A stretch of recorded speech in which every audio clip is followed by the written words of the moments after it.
The next debate on the agenda is blasphemy laws in Pakistan, in particular the case of Shagufta Kausar and Shafqat Emmanuel. And our first speaker is Mr. Van Dalen. 2 minutes, please.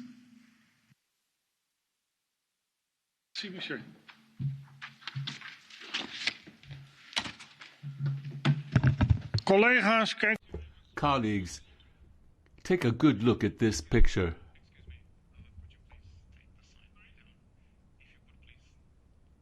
Well, it is not completely in line with the rules, I need to say. It's not in line with the rules, but this is the couple we are dealing with today. And, Mr. President, ik heb gevraagd dat u... I've asked you to take a good look at that picture, because these are the human beings, real human beings in flesh and blood. They're in prison in Pakistan, these very people, and I showed you their picture. They were detained, and since 2013, sitting in prison in 2014, they received the death penalty. A Christian couple. They were accused of having used a text in English that they sent through a phone to a number of people. Blasphemy message. They didn't do it in their own language, Urdu, but condemned to death. And an appeal, the Supreme Appeal, once again was repeatedly postponed, probably because the Islamic extremists have put pressure on the judges. I would like to thank her and his lawyer, Syk van Luke, who did an honorable job and even successfully defending them, and now has become free. At the same time, not just this couple, but also, President, the numerous, possibly hundreds of other religious people who are behind bars due to blasphemy laws in Pakistan, Ahmadis, Shia Muslims, the Sikhs, the Hindus, numerous people in the horrible blasphemy laws are behind bars. All political groups need to powerfully draw a resolution on this question, and particularly to ask the Commission to put an end to the trade negotiations with Pakistan, because they reap many benefits, and we need to take a critical look at that. That's also part of this resolution, Mr. Commissioner. Thank you. Thank you, Mr. Van Dalen. I'm sorry for forcing you to take the picture down, but also we need to respect the rules regardless of how emotional the topic is. Our next speaker is Mrs. Insir. 1 minute and a half, please. Dear colleagues, let us be clear. Blasphemy laws are relics from a medieval past and have no place in our modern world. These laws are way too often misused to settle personal scores, with devastating consequences for those who are accused. In Pakistan today, through its blasphemy laws and potential consequences of speaking out or just being misunderstood is leading to capital punishment. This is outrageous. This is almost too horrific to contemplate and goes against several of fundamental human rights. The case of Shagufta, Kausar and Shafkat Emmanuel are examples of the horrific consequences. The SD fully denounced both blasphemy laws and, of course, capital punishment, as this chamber have stated before, and I am glad that we included such writings in this resolution today. As the SD negotiator, I wanted to take the also possibility to thank my co-negotiator across the parties for the very constructive negotiations yesterday. We in SD are also satisfied with this report today, and we have managed to highlight the abolishment of death penalty, the call on the repeal of blasphemy laws, the broader consequence for these kind of laws for minorities, women, the poor and other groups, as well as for civil society organizations, including journalists and human rights defenders. I finally want to emphasize the importance of interfaith dialogue in Pakistan and the announcing of the demonstrations and attacks against our member state, France. Thank you.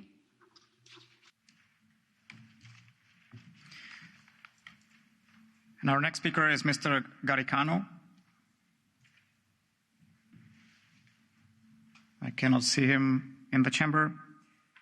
Then our next speaker is Mr. Bütikofer. 2 minutes, please.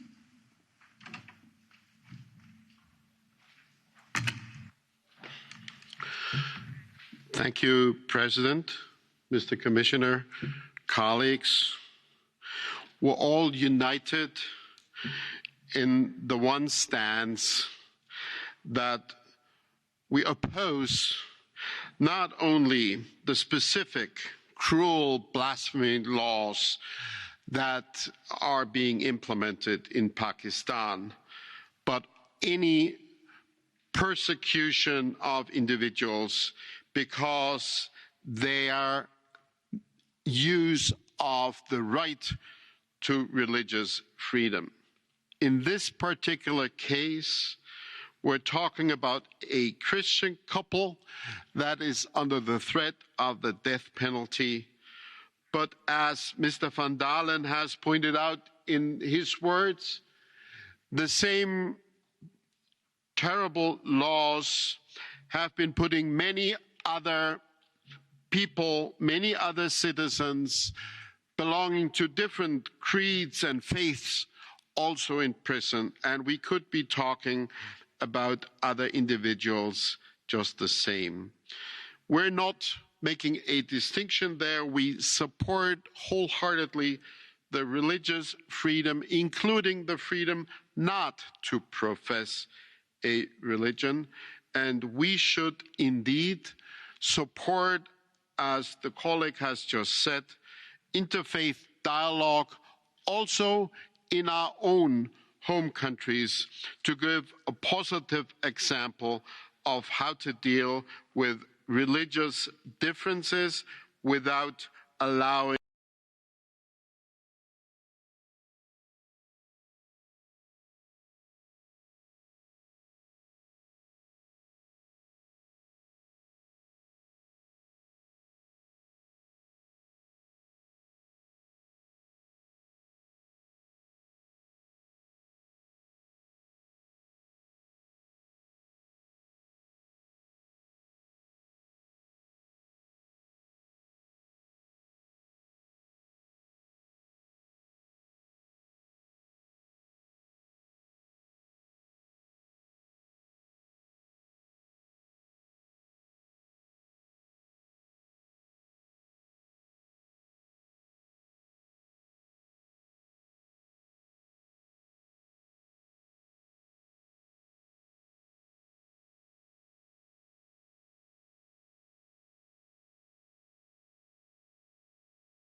Pakistani textile exports come onto the European market without customs duties. This constitutes a significant proportion of Pakistan's exports. So Pakistan very much benefits from its trading relations with the EU. If we care about freedom of religion, if we care about freedoms, look at what happened on the 8th of April in Pakistan. Decisions were taken against those who were using textiles to cover up texts that were written on furniture that were Quranic texts.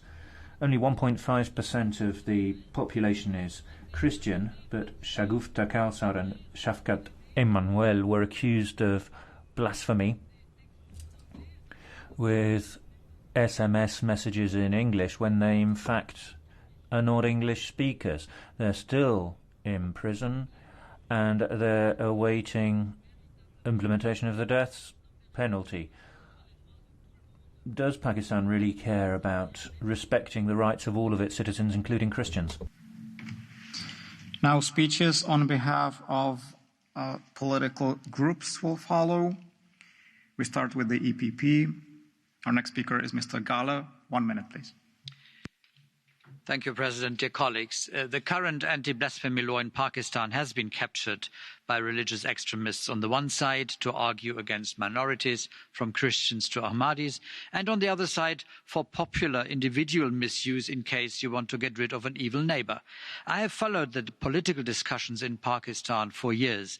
We are not in a situation where successive governments from General Musharraf to Imran Khan would have actively instigated people to denounce alleged perpetrators. Measures have been taken to filter out obvious cases of misuse, but real reform that would lead to clear-cut definitions and procedures to prevent obvious misuse were simply not dared. I recall a courageous draft private members' bill by then People's Party MP Sherry Rehman that would have addressed these issues, but it was withdrawn by her own party. I met Minister Shahbaz Bhatti 12 days before he was assassinated, also for his stance in this regard. Victims of such allegations are sitting in prison for years until they are finally acquitted. Fortunately, nobody has been executed thus far. My appeal to Pakistani policymakers: be courageous, redraft this law, do protect religion, but more against your own extremists than against innocent neighbours, be they Christians, Hindus or Muslims. Thank you. On behalf of SND, Mrs. Santosh. 1 minute, please.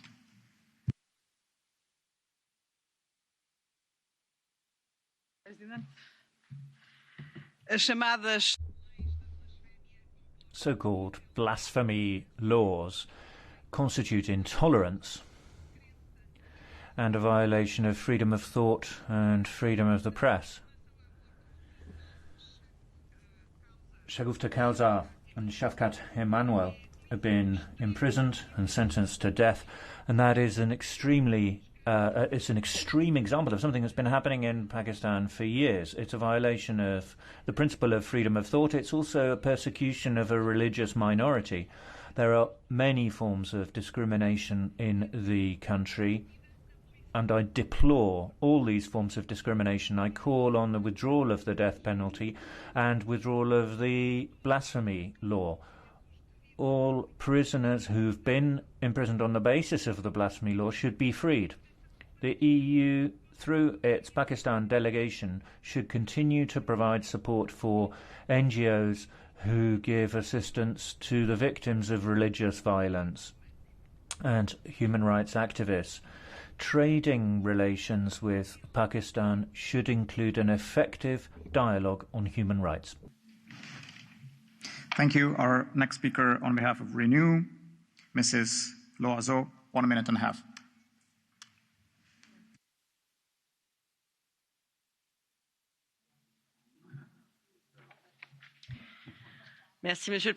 Thank you, President. In Pakistan, for far too long now, hate has a face, that of religious extremists who bandy about accusations of blasphemy against anybody who doesn't share their sad world view. For a number of months, it is France that has been targeted because my country is bold enough to defend freedom, to believe or not to believe, alongside with the freedom of expression. This hate blinds you and leads to repeated tragedies of terrorist tragedies in my country. We've been victims. This hate has gone so far that we had to recommend to French people living in Pakistan to leave the country. We're awaiting the action from the Pakistani authorities that they fight against hatred instead of firing the flames and allowing lies to be spread. The only crime of these people is to come from a country of enlightenment that is going to stand its ground, stand firm, won't back down to defend our European values. This is what we expect from the Pakistani authorities, but how much time will we have to wait? On behalf of ID, Mr. Koos, 1.5 minutes.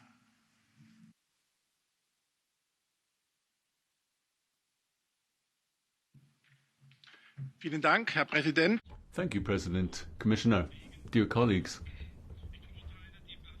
I condemn the blasphemy laws in Pakistan in the strongest possible of terms. These citizens that are accused should be able to have the law on their side. I am particularly worried about the plight of the Christians in Pakistan, and today's debate shows that there's every reason to be concerned.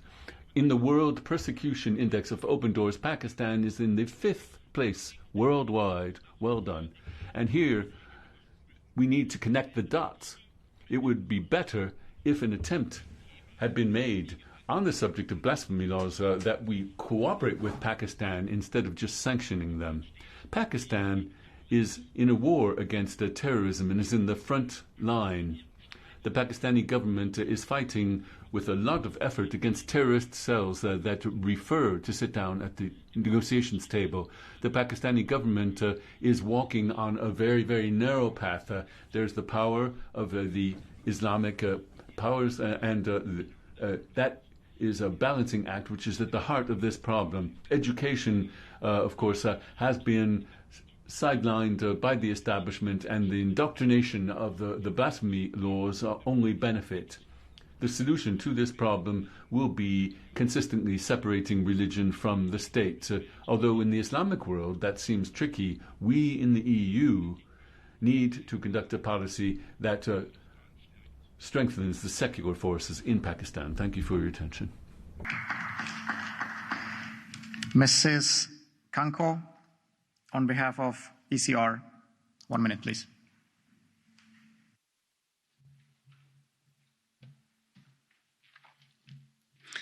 Thank you, Chair. Als je onrecht ziet, mag je nooit... When you see injustice, you should never remain indifferent. The situation in Pakistan is not that far from our bed. ...is for good men to do nothing, zei Edmund Burke terecht. De boodschap van dit parlement... The parliament of this show its anger. Let's allow Shagufta, Kausar and Shafqat, Emmanuel to be freed immediately without conditions and put an end to the authorities that approve of this persecution. Wherever there is no freedom, this is irreconcilable with international human rights and human dignity. This is very much part of the general lack of freedom and tolerance and sexual violence against women and children. The increase of rapes in this country and the so-called the moral decay of women, but also the condemnation of the leadership is actually the true situation, and the religious fanaticism needs to be rejected. And the situation in Pakistan is not far from our bed. Fundamentalism, we will not allow them to determine how we live, particularly attacking the defenders of freedom in France. So we have to fight not just in Pakistan, but in Europe as well. Mrs. Lexman, 1 minute.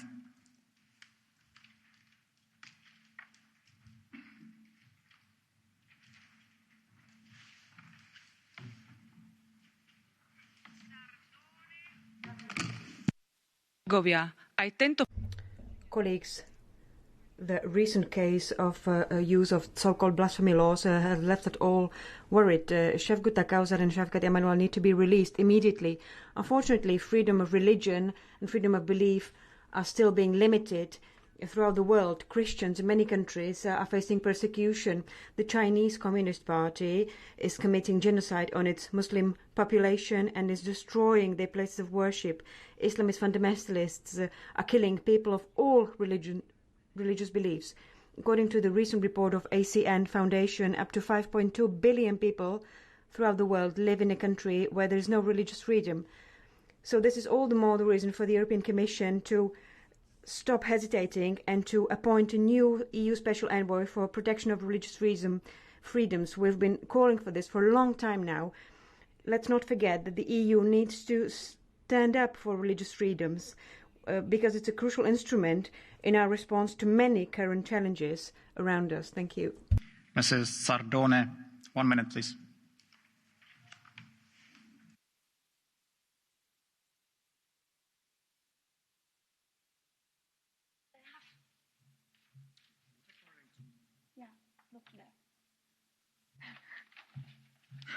Don't worry.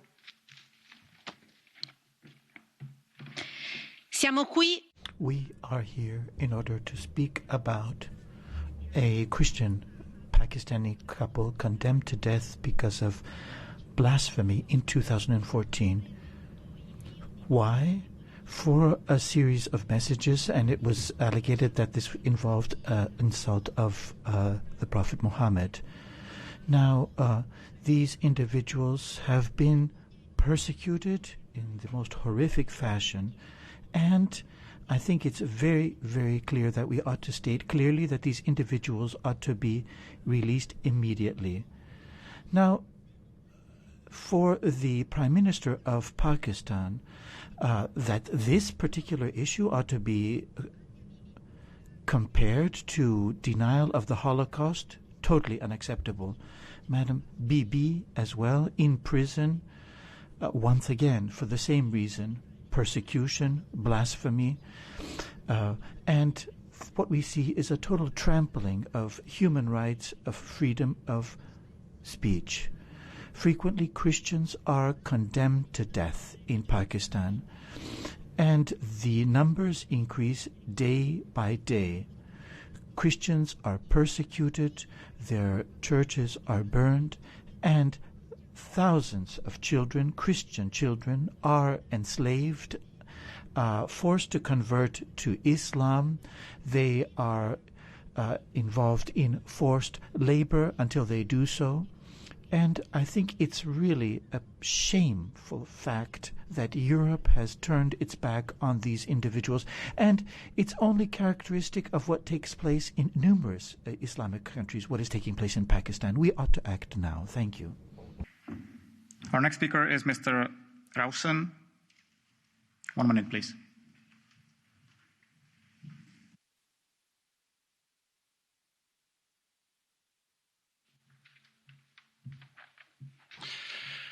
Voorzitter. President, dear Commissioner, living under fear is the situation that a great number of Christians and other religious minorities find themselves in Pakistan. This Christian couple is our focus of this resolution just now. The death penalty has been hanging over their heads for 7 years, appeals postponed time and time again. The blasphemy laws in Pakistan are amongst the most strict worldwide and are applied very severely, often based on false witnesses and insufficient evidence. Christian girls are kidnapped, raped, and forced to marry their assailants. In a nutshell, well, the situation in Pakistan is particularly serious. I ask the external services and the Commission to use every tool available, every measure available, because the religious communities in Pakistan can be helped by us, and we can put pressure on the government to try harder to protect religious minorities. Thank you. Mr. Rivière, 1 minute and a half, please.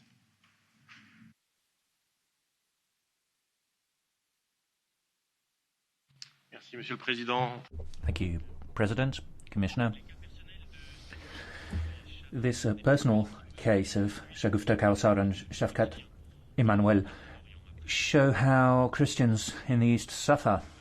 There are so many that since Sharia law has been applied from Islamabad, there are over 200 victims of the blasphemy law, which has been applied for more than 10 years now.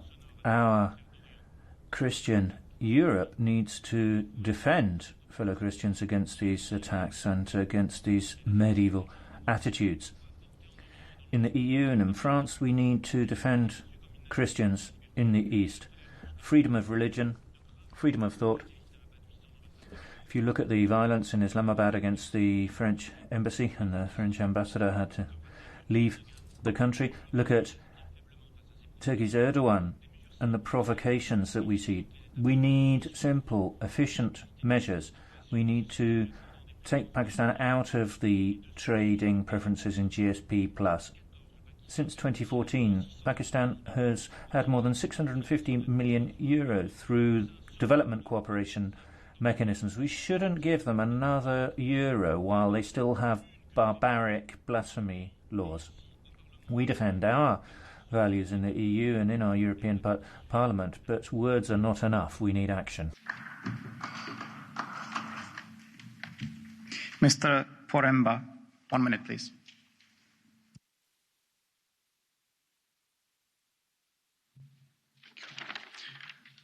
Panie Przewodniczący, chrześcijańscy... President. The situation with Christians now. And religious minorities in Pakistan over the last couple of years threatened. Their daily lives are extremely difficult. The situation raises great concern. In 2020, we had the greatest increase in cases of persecution, of non-Muslims based on the blasphemy law. Many people have not been able to practice their faith in freedom, essentially. We also had recently the case of Asia Bibi, who, because of blasphemy, was put in prison. And we also have the case of Shagufta, Kausar and Shafkat, Emmanuel, who have also been imprisoned under the blasphemy law. Pakistan has to respect human rights. It has to release those individuals who have been unjustly imprisoned. There has to be freedom for religious minorities. And the law on blasphemy has to be struck down altogether, and capital punishment ought to be abolished. Thank you.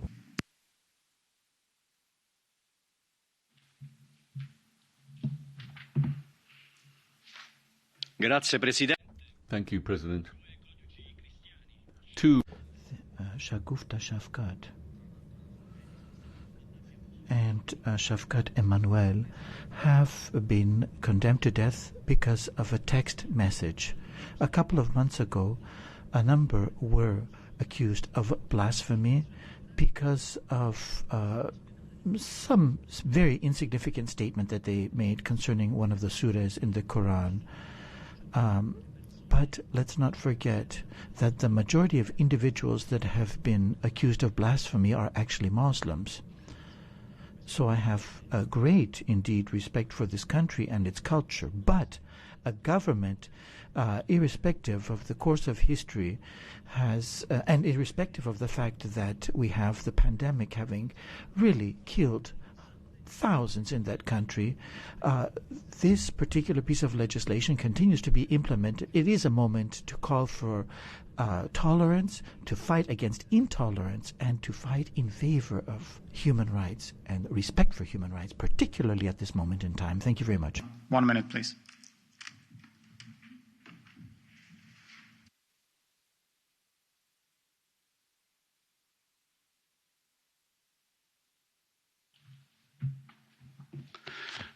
Thank you, Mr. President.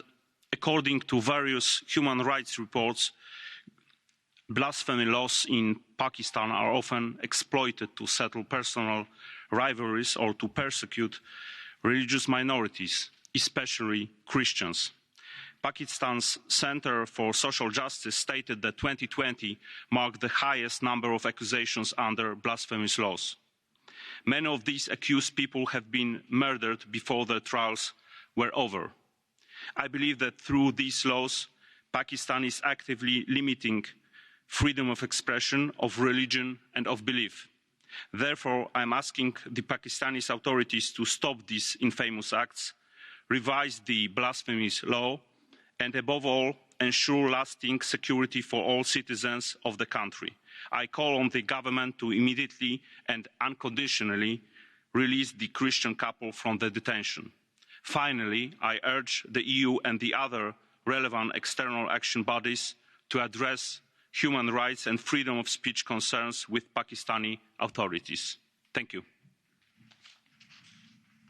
Mrs. Kempa, 1 minute, please.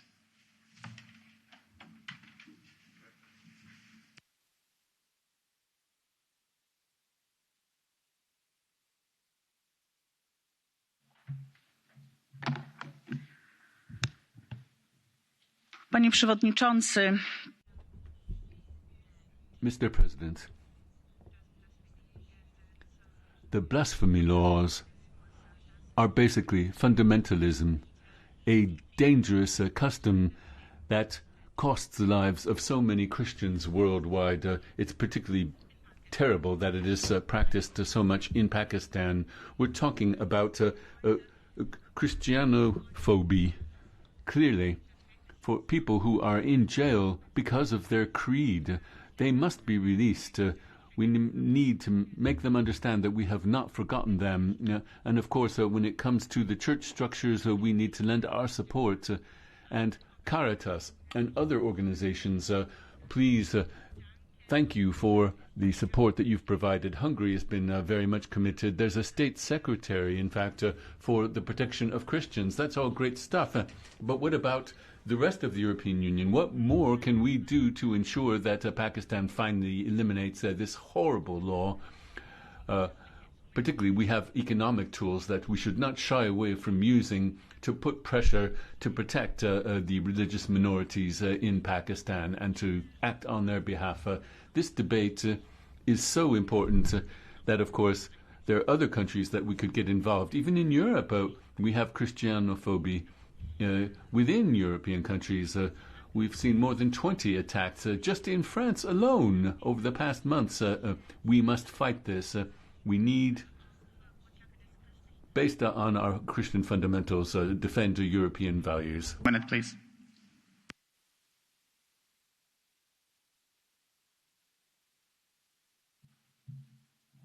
Panie Przewodniczący, Wysoka Izbo, z przerażeniem. Thank you, President. Colleagues, we have observed the case of Shagufta Kausar and Shafkat Emmanuel with great concern. These are poor, illiterate parents of 4 children. The father has disabilities, uses a wheelchair. They've been accused of blasphemy, a terrible law which puts the Muslim majority into a situation of power and they impose terror. This law is used in Pakistan against many people. There are many other accusations of blasphemy and people who've been imprisoned as a result. The story of this couple should not end with a few vague declarations about defending human rights in this House. The EU is Pakistan's main economic partner. We have zero tariff imports for 2/3 of the products imported into the EU, and GSP Plus is also an area where Pakistan should be applying 27 international conventions covering human rights and laboratories. So we need to use the pressure that we can bring to bear to defend Christians who are subject to persecution and even being killed. Commissioner Barhey, Mr. Commissioner, the floor is yours.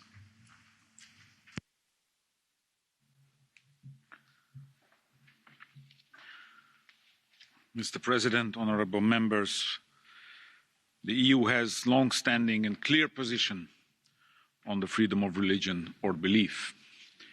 It remains a key priority on human rights, in line with the EU Action Plan on Human Rights and Democracy 2020-2024. Pakistan's blasphemy laws carry very harsh sentences, including the death penalty, which the EU strongly opposes under any circumstances. They are often misused to silence opponents and their defenders and to discriminate against religious minorities, with severe negative effects on the rights to freedom of expression and freedom of religion or belief.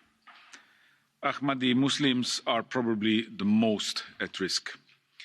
The HRVP, Joseph Borrell, reiterated the EU's concerns regarding the application of the death penalty and the misuse of blasphemy legislation during the last EU-Pakistan strategic dialogue with Foreign Minister Qureshi.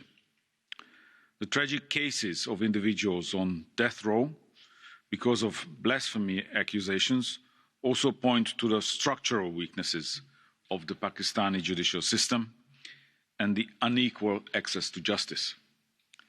In Pakistan, the EU is strongly engaged in promoting and protecting human rights.